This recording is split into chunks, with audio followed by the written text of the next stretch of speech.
flow of information coming from all sources. Everybody has become a publisher, everybody has become a media. That is a dangerous part of it.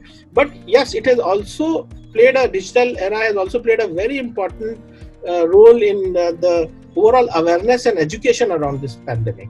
The way you see a regular update on WhatsApp, on Facebook, on Instagram, and a lot of Twitter. So key opinion leaders giving their views, facts on Twitter.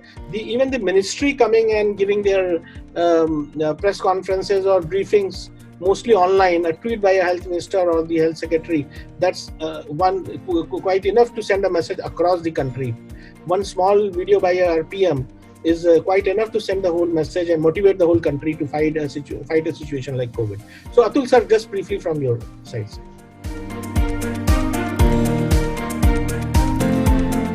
So it is very pertinent to say COVID-19. So I'll just share, sometime in the third week of May, there are some people, they reached out to me to apply the global methodology or models that what actually is the burden of corona in India.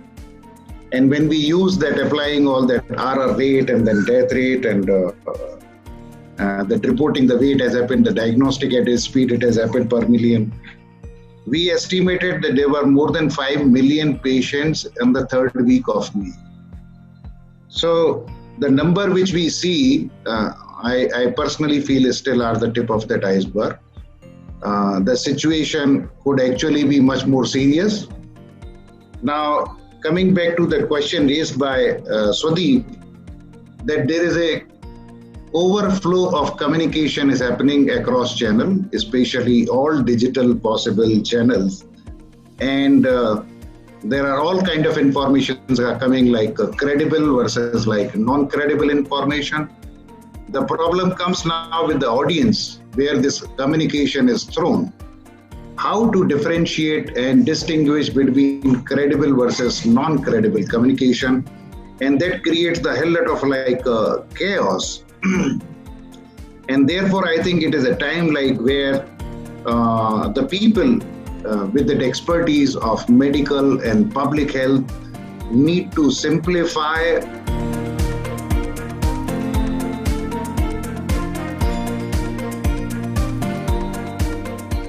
would be primarily focused around healthcare and marketing communications and the healthcare ecosystems. Now, the panelists did talk about the current situation, which is probably the biggest that we have ever seen in the last 100 years.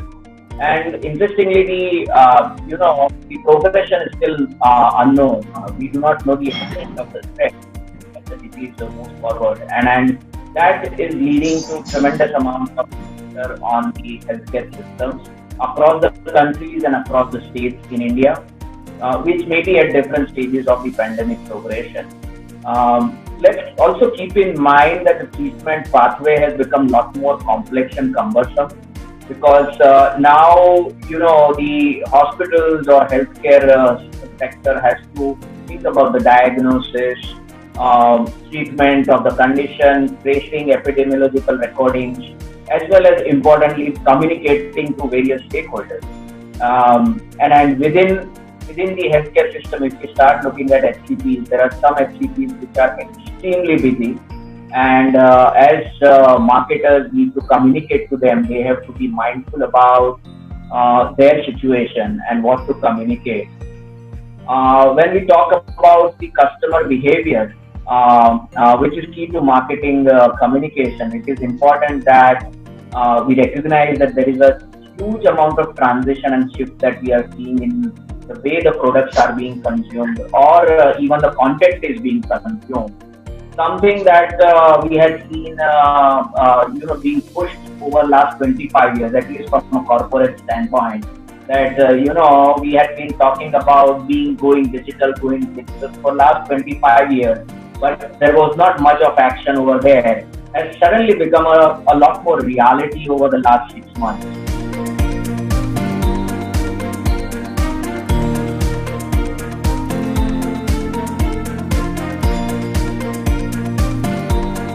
On May 3rd, when we celebrated the World Press Freedom Day, This time the UN Secretary General did not talk about the general, freedom of speech and expression stuff.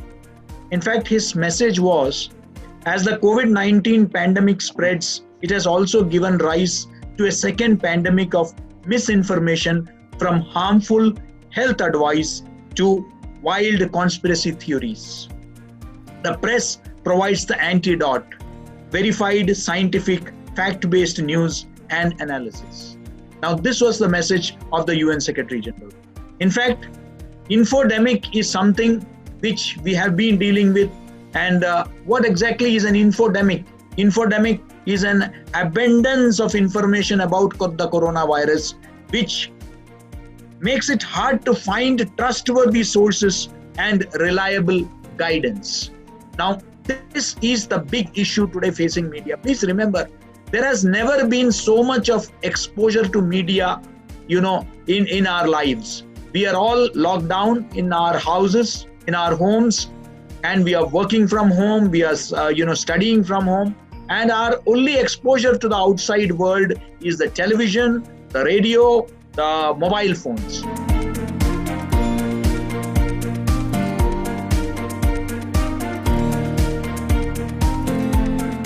I may not authenticate, but I was told that when he was convalescing in AIIMS, his editor told him to do the reporting from the bed itself. So you can just surmise in what conditions, in what circumstances they are working. So to ask for credible information, I'll do a little plain speaking, to ask health writers to be not a victim of fake news and do credible information is a tall order, I would say. Newspapers are no mercy organization. Fear of life, fear of losing job, extreme stress of meeting deadlines, and ensuring nothing is left is a very dangerous combination health writers are confronting these days.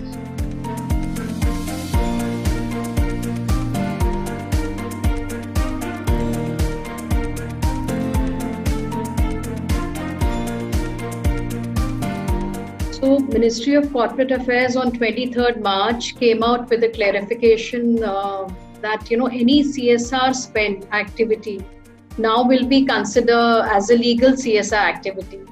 And though it was a clarification, it also raised a lot of uncertainty because there are no guidelines. Under the CSR Act, COVID was, nobody expected. It was an unexpected thing.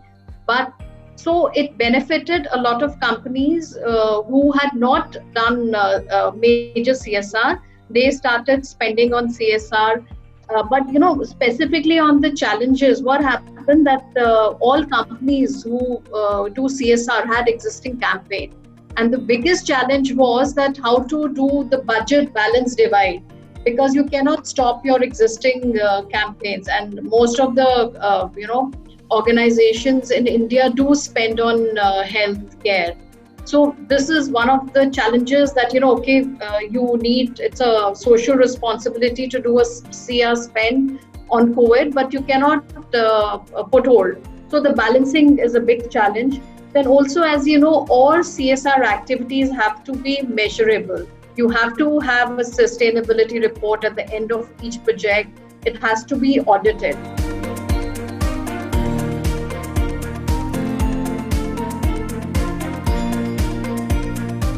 Now, the eminent panelists talked about various marketing gimmicks that a lot of brands have played. And I would like to shed some light on that this is exactly not the time for any marketing gimmicks, for movement marketing, for brand building, or for organizational chest thumping.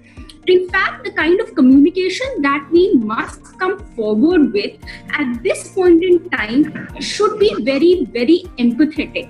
And there are fantastic examples of brands coming up with that kind of communication wherein the public health was their priority instead of talking about the brand or putting the brand in the center of all communication.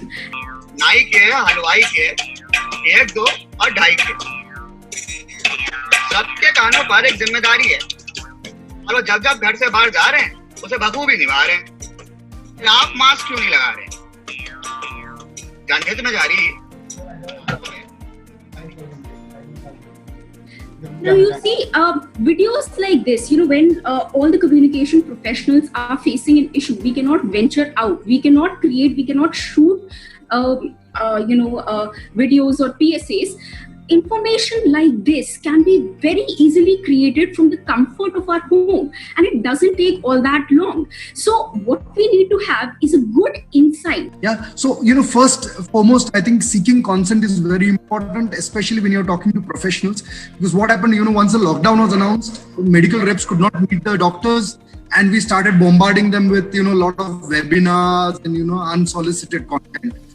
Whether it is professionals or whether it is doctors, you have to seek consent and permission, so to speak, while talking to them.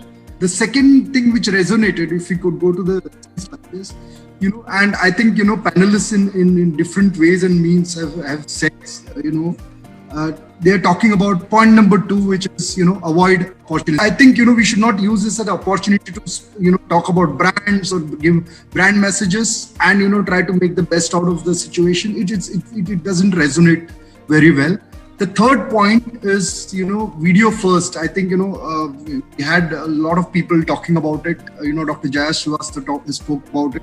Video first is something that is the point number 3. If Dr. Ankit could shift the slide here.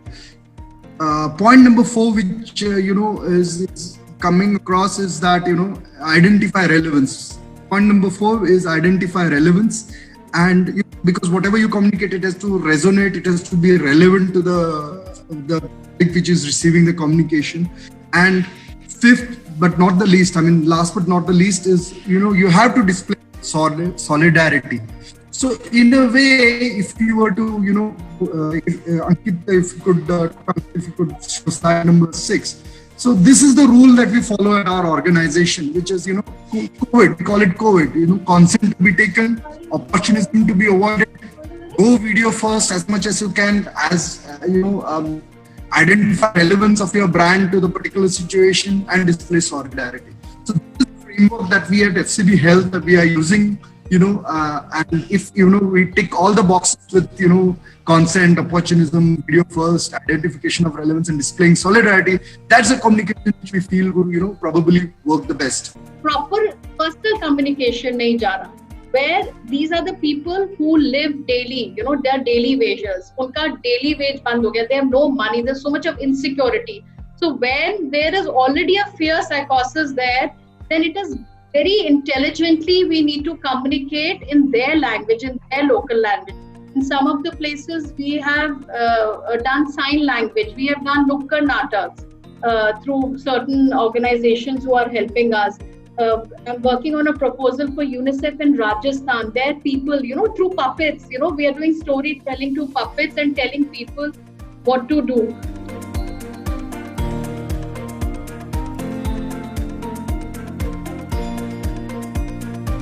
Fundamental feature of communication is listen. Listening is a very important skill. Have big ears, small mouth, and big eyes. Observe, listen, observe, and speak. Please. If कितने लोगों ने किया है? यहाँ तो when you go to the television, there is actually a voice fighting match. I was familiar with boxing, but this is a voice boxing match going on there. चिल्लाते कुछ से, as the message gets given. कितने लोग health के बारे में कर रहे हैं? Our concept of health is absence of disease. Thank you so much. I think we can keep going on. And with this, we again do namaskar. Thank you.